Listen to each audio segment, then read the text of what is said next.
Hi, and welcome to Liftoff, a podcast focused on early talent, career launch, and the new world of work.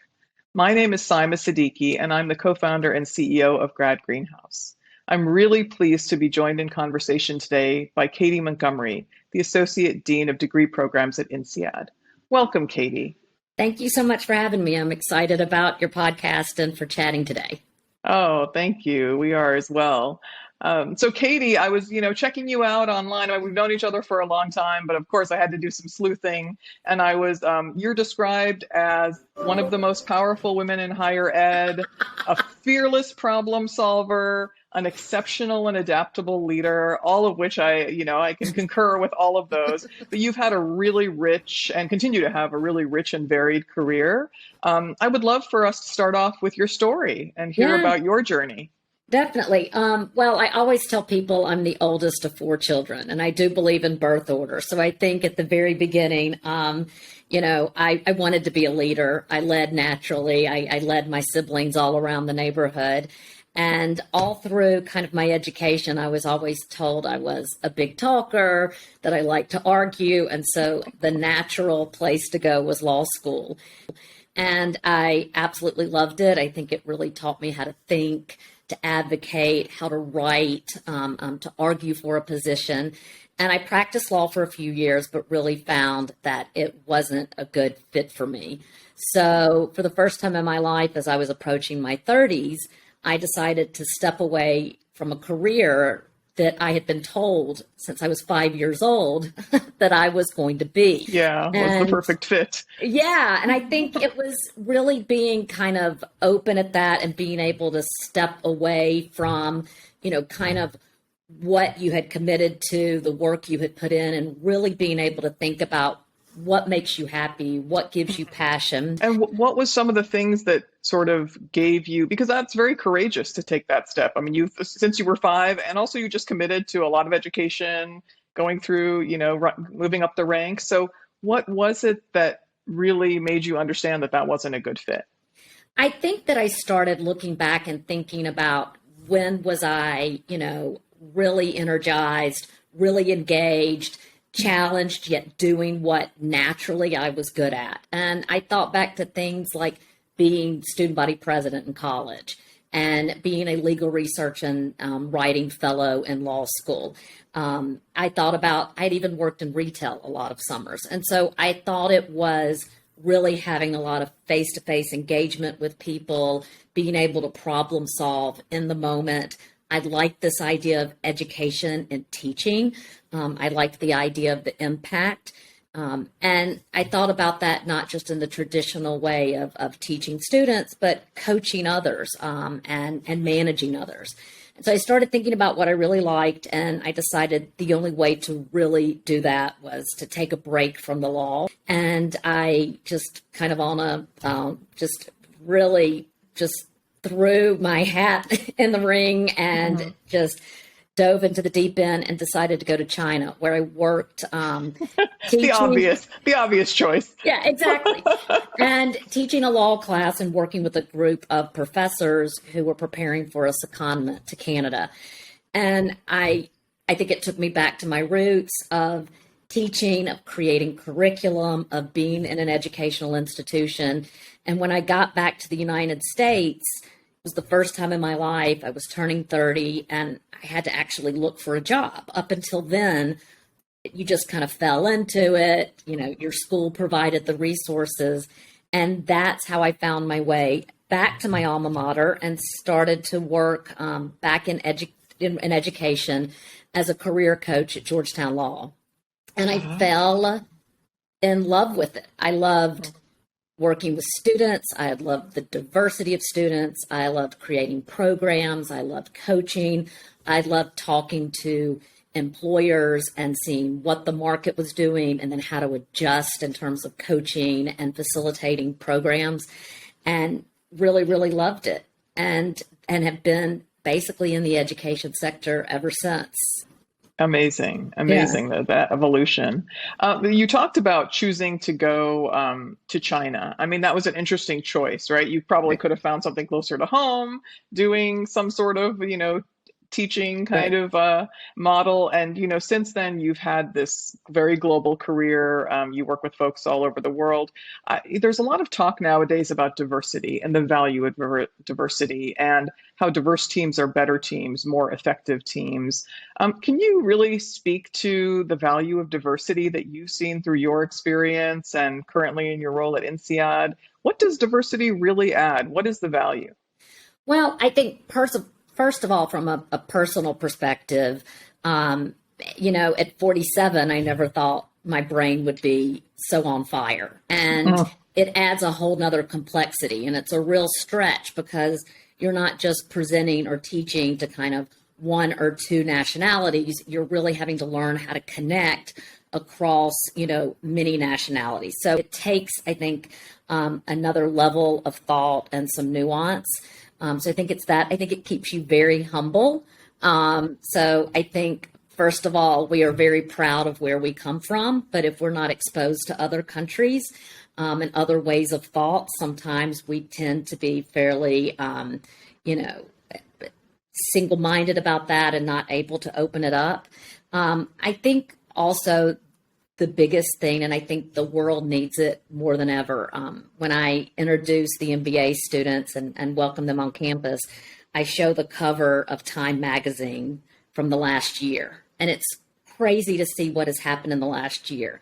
And you see what happens, and you're like, what needs to happen to fix a lot of these things, right? Like COVID, climate change, the issues with, hashtag Me Too and Black Lives Matter and Asian Lives Matter.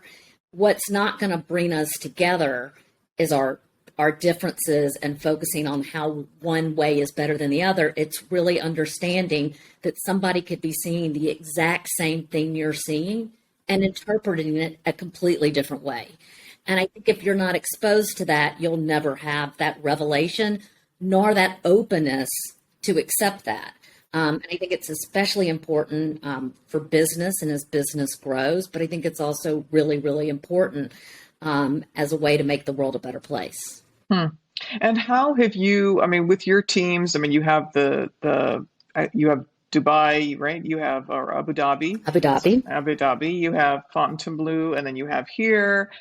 Even just cross communication across your teams. How have you seen diversity, or there's a lot of talk about building global teams that work. Right. And just the communication, there's an emotional distance, and there's a communication distance, there's a geographic distance. Can you give us an example or something that you've observed that either gives you hope or Right. was a challenge that you had to help the team overcome in terms of communication? Right.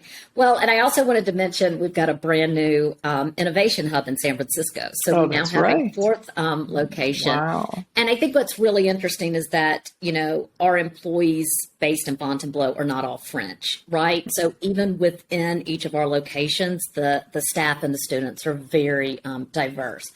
I think the first thing is, number one, really hiring and training, but also repeatedly reminding people that we are here because we all believe in the mission of the school and the work that we do.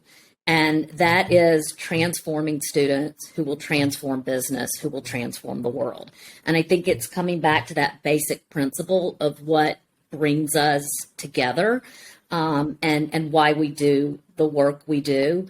I tend to be, and I think if you talk to most people I manage or most people I work with, unless I am told upstairs, this is hands off, mum's the word, you can't tell anybody, I am incredibly transparent. And I think that people want to know, I think the basic assumption should not be that people don't understand. I think the basic assumption is that people are really smart. They get it, even if you're not explicitly telling them they get it.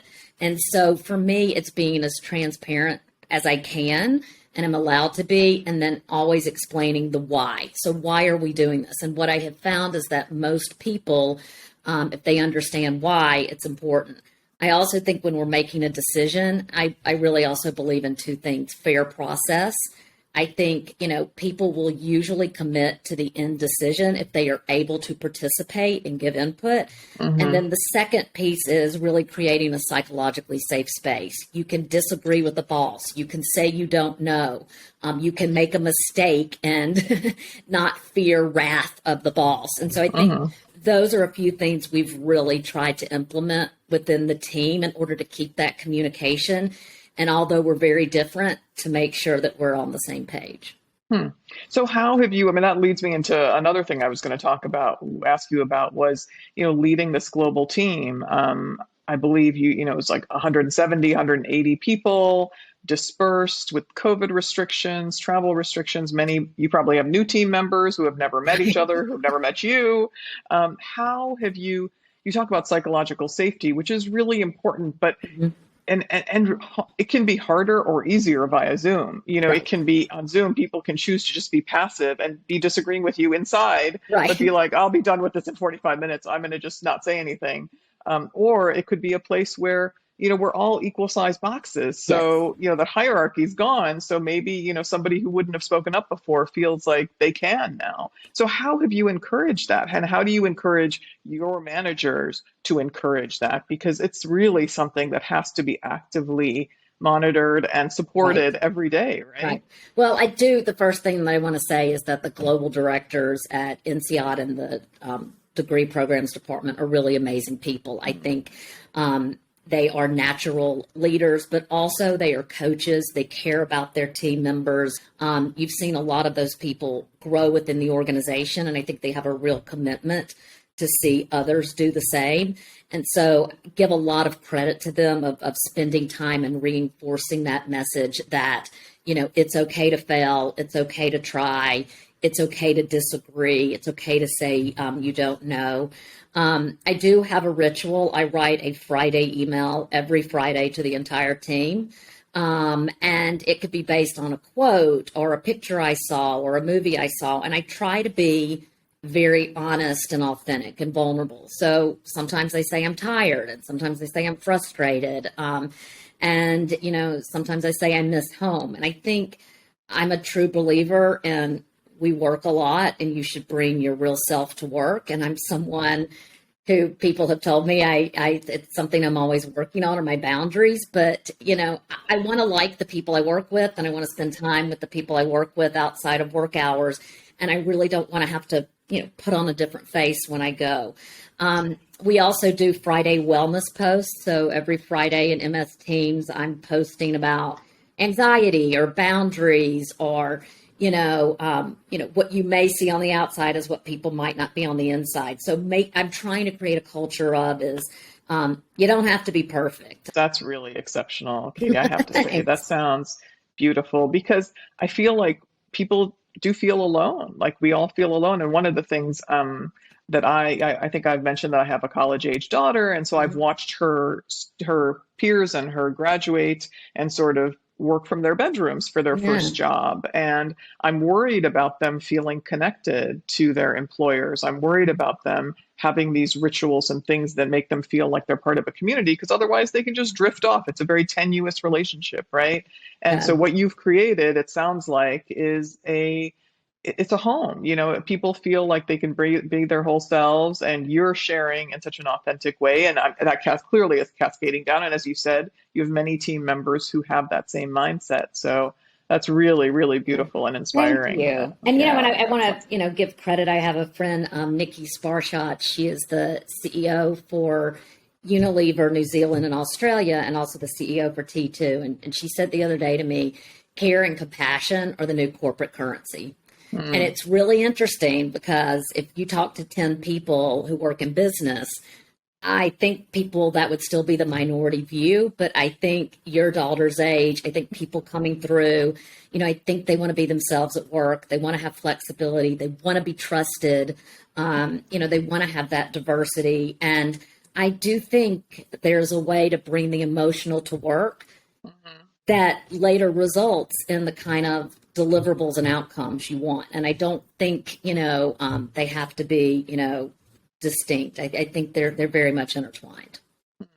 Yeah, no, I agree. And that actually leads me right into what I wanted to ask you about next, which is how are you seeing employers adapt? I mean, this 2 years have been a time where students they've been voting a little bit with their hearts, I feel like, Yep. and they're looking at your values and are you really living those values as a company? Yep. So how have you seen maybe recruiting change and how have you seen the best employers adapt Yeah. or be creative, whether it's on the value side or just on the recruiting side? So, it's really interesting. I've been in this business almost 20 years, and people for 20 years have been saying, the CV is dead. We'll no longer have the resume. Well, guess what? We still have the resume. Right? Yeah. I do think recruiting's changing. I do think work policies are changing. I do think you're going to see the larger employers that carry the salary, that still carry the prestige, that still carry the alumni network. If you spend 2 to 3 years here, it opens the door. It just has an ooh-ah factor. I think they're probably going to be less likely to adjust. I think that they are not going to change. And I think it's until the market actually pushes them, they won't have to. I mean, I think everybody's being somewhat more flexible with Zoom, but I think you're not going to see these kind of alternative arrangements or work from anywhere. I think you're going to see that more in tech. So a large company that's doing that is like Salesforce. I think you're going to see a lot of companies that are smaller have more agility. And, if you only have 30 people, and you lose one, that's a big percentage. So I think you're going to see a lot of movement within that. I think for about the last, 5 years, people have been talking about the gig economy and people are going to carry multiple jobs. I still, for the purposes of your audience, I still think entry level people are going to go into kind of the more traditional get up and trained. And I think it just depends on, are they going to go to smaller companies, startups, companies in tech that tend to be a little bit more flexible, or are they going to stick with the more kind of traditional employers, which are, the accounting firms, the banks, the large law firms, the consulting firms. I think they probably won't be as flexible because they're just not going to have the pressure on them to be so. And usually what we've seen over the years, I've seen when we've had everybody was rushing to go to hedge funds, everybody was rushing to go to tech, everybody was rushing. What happened was not necessarily a way in how you work. They just threw money at it, right? You just made more money. The salaries went up, so it pushed it all up. And I think it's going to be really interesting to see if this generation, are they willing to flex on the dollars to have the flexibility, and who is based on socioeconomic status and access, and which I think is really important, of who is getting to go to college and who has the means to do that without coming with enormous debt, whether those people are going to be able, to have some flexibility. That's what's going to, I think, be really interesting to see in a few years. So have you seen any patterns over the past 2 years of what's more popular, or how maybe smaller or lesser known companies are appealing to students or onboarding them? I think what's so interesting about INSEAD, and it's a little different than most MBA programs, is that our average age is 29, 30. So you've got people who have, 6 to 7 years of experience. So it's a little bit of a different job search. We do have a master's in management program, which is in its second year. And those students are pretty much right out of college or have done 1 year internship. We're still seeing the majority stick with kind of traditional big name. Particularly at our school, we have quite a foothold in the consulting industry, particularly with the big three. But what we did see is, particularly during COVID, is we saw more companies willing to do small projects, people in the summer who, not this past summer, but particularly the summer before, there really wasn't this travel to go do a formal internship. We saw a lot more people in tech. We saw a lot more people in small to medium enterprises. We saw a lot more people in nonprofit. So I think people getting that experience has been very good, and people coming and offering that experiential learning. And that's what we're also seeing in developing our programs and revisiting some of our programs is how do you give them not just cases that are based on what has happened in the real world, and that's kind of our pedagogical, approach, but actually giving somebody something to work on with a company. So you saw them doing more projects as sort of an internship rather than an formal internship. Right. And I think exposing them to that, and I think, what we may not see is immediately coming out, of the degree program, but I think having had that experience and that exposure, I think has been really important. And I think we're going to see, we've only graduated one group of our masters in management. So it's going to be interesting over the next few years to see if we see more kind of diversity in the employment outcomes and students more interested in moving away from what I would say in business schools are the traditional employers, that we could just name 20, right here. Right. And so I think it's going to be interesting to see kind of what that looks like. So what are some, you've worked with, INSEAD is a global powerhouse. You guys produce amazing, amazing graduates. What are some characteristics, would you say, of success, of the most successful, most promising, most impressive graduates?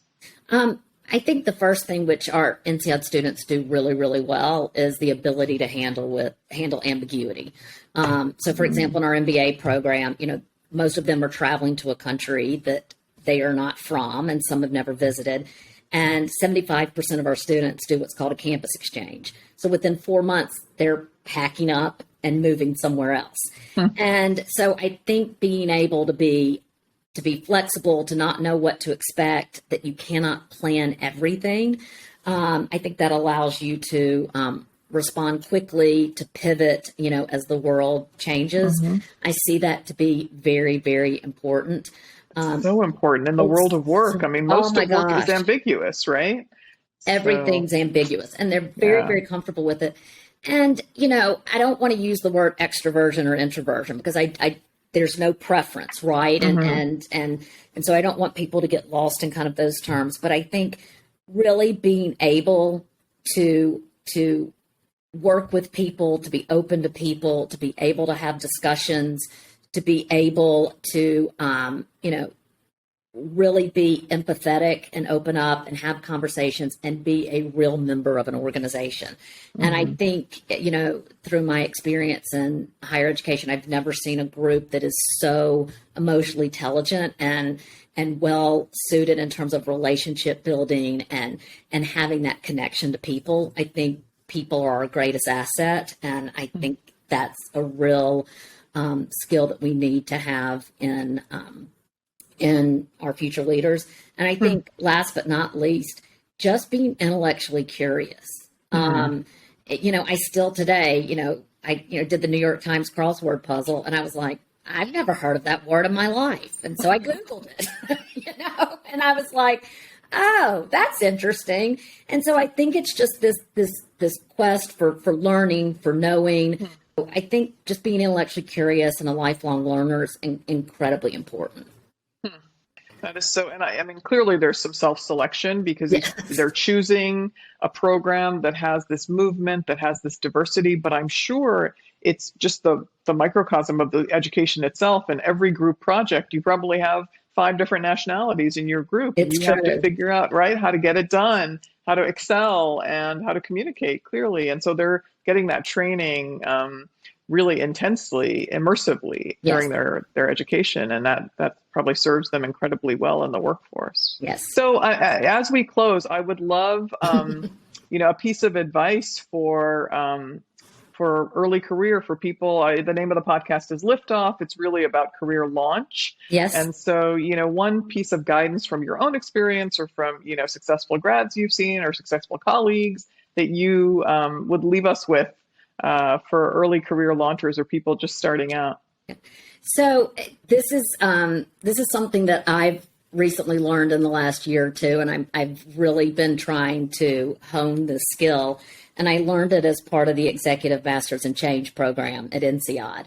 And so, it is this idea of being able to manage paradox and to be able to hold both at the same time and not split.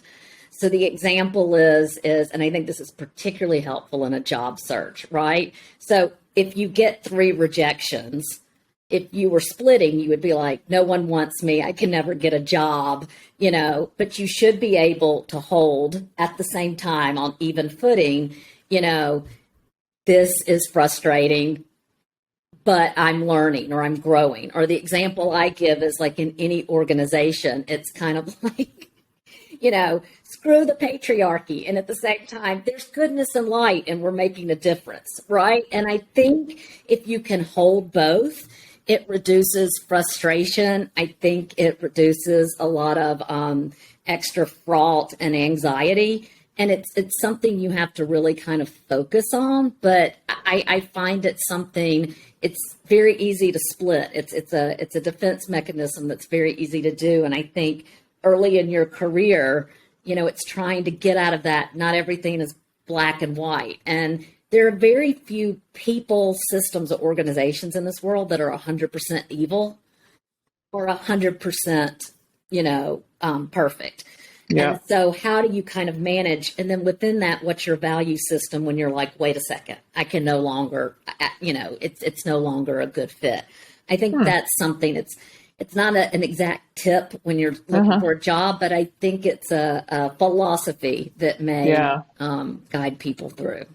And I think it's very useful as a startup founder, right? That paradox and like thinking about both sides, thinking today may have been wonderful or terrible or beautiful or hopeful, but there's so much learning, so much growth, and so much potential in the future. So I am going to adopt that as my own as well. But this program sounds amazing. Congratulations. And I'd love to hear a little bit about your this program that you just completed. It's really fabulous, and it's a really interesting program. It's 8 kind of extended modules, and then it finishes writing a thesis of your own choice, where you kind of go through the process of actually, kind of synthesizing everything you've learned. But it's using the psychodynamic approach, and it's learning about, about yourself, about others, and about the system. And so you just learn so much about what triggers you, how to work with others and how others may be kind of triggered. Then it looks at like large organizations. And so it's learning a lot about fair process. It's learning a lot about psychological safety. It's learning a lot about how do you process change management. You learn a lot about coaching. You learn a lot about, bringing in kind of different lenses. They talk about, if you think about if you're, at the opera, I guess, and if you're on the balcony, like how do you, as a leader, and as a startup founder, get out of the kind of list of things to do in the day to day, and how do you go up to the balcony and be able to see what's happening? And so it was an amazing program. It's something that I'm constantly, reflecting on the things, that I learned. So, and it sounds like a natural next step in your journey, from, the experience in China where you, it unlocked your love of sort of teaching and engaging, to the coaching role initially at Georgetown. Yep. This is just, it seems like a wonderful next step. So look forward to, hearing how, and I'd love to learn from you on this as well, because it sounds like tools and lenses that we need at this time. All of us need at this time. Definitely. Yeah. Well, thank you so much, Katy. It was great to talk to you. I really enjoyed it, and best of luck, and so glad to be here. Yeah, thank you. Okay. And all right, I'll talk to you soon. Okay, take care.